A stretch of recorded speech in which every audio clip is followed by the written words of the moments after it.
পৃথিবীর মানুষগুলো আল্লাহর মর্জি মতো চলুক, আল্লাহর হুকুম মেনে চলুক, আল্লাহ যা নিষেধ করেছেন তা পরিহার করে চলুক। প্রিয় ভাইরা, আমাদের দেশে, আমাদের সমাজে আল্লাহর হুকুম কি সেভাবে চালু আছে সকল ক্ষেত্রে? নাই।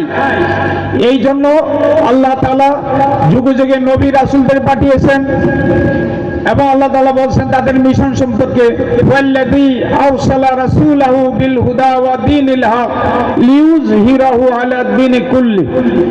আল্লাহ তাআলা সেই সত্তা যিনি তার রাসূলকে সত্য দ্বীন এবং হেদায়েত সহকারে পাঠিয়েছেন, যাতে দুনিয়ায় অন্য সব দ্বীনের উপর, অন্য সব আদর্শের উপর, অন্য সব মতবাদের উপর এটা প্রতিষ্ঠিত করেন।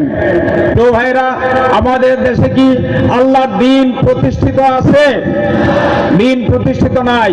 এই দায়িত্বটা আল্লাহ রাসূলেরা বর্তমানে মুসলিম মিল্লাতকে দেওয়া হয়েছে। এই জন্য আল্লাহ তাআলা বলছেন, কুনতুম খায়রা উম্মাতিন লিন-নাস তা'মুরুনা বিল মা'রুফ ওয়া তানহাউনা আনিল মুনকার। আল্লাহ তাআলা বলছেন তোমাদেরকে একটা উত্তম কওম বানানো হলো, যাতে তোমরা মানুষের জন্য কল্যাণের আদেশ করো আর অকল্যাণ থেকে বিরত রাখো। আমাদের দেশে যারা মুসলিম দাবি করে সকলে কি এই দায়িত্ব পালন করছে? আল্লাহ তাআলা নিশ্চয়ই এটা জানতেন।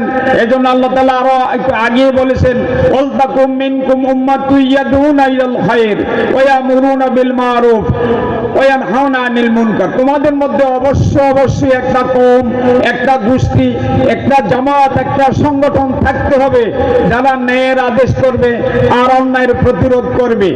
বাংলাদেশে সেই দলটি কোনটি এটা আপনারা নিশ্চয়ই জানেন। সেই দলটি অন্যতম দল হচ্ছে বাংলাদেশ জামাত ইসলামী। আল্লাহর আইন, আল্লাহ যা আদেশ করেছেন এবং রাসূলের যে তরিকা, এইটাকে বাস্তবায়িত করার জন্য সর্বাত্মক চেষ্টা করে যাচ্ছে। আগামী দিনে যে সুযোগ আমাদের সামনে আসছে, এই সুযোগকে কাজে লাগিয়ে আল্লাহর আইনকে বাস্তবায়িত করার জন্য, রাসূলের তরিকাকে বাস্তবায়িত করার জন্য আপনারা সার্বিক সহযোগিতা করবেন, এই প্রত্যাশা ব্যক্ত করে আমার কথা শেষ করছি। আসসালামু আলাইকুম ওয়া রাহমাতুল্লাহ।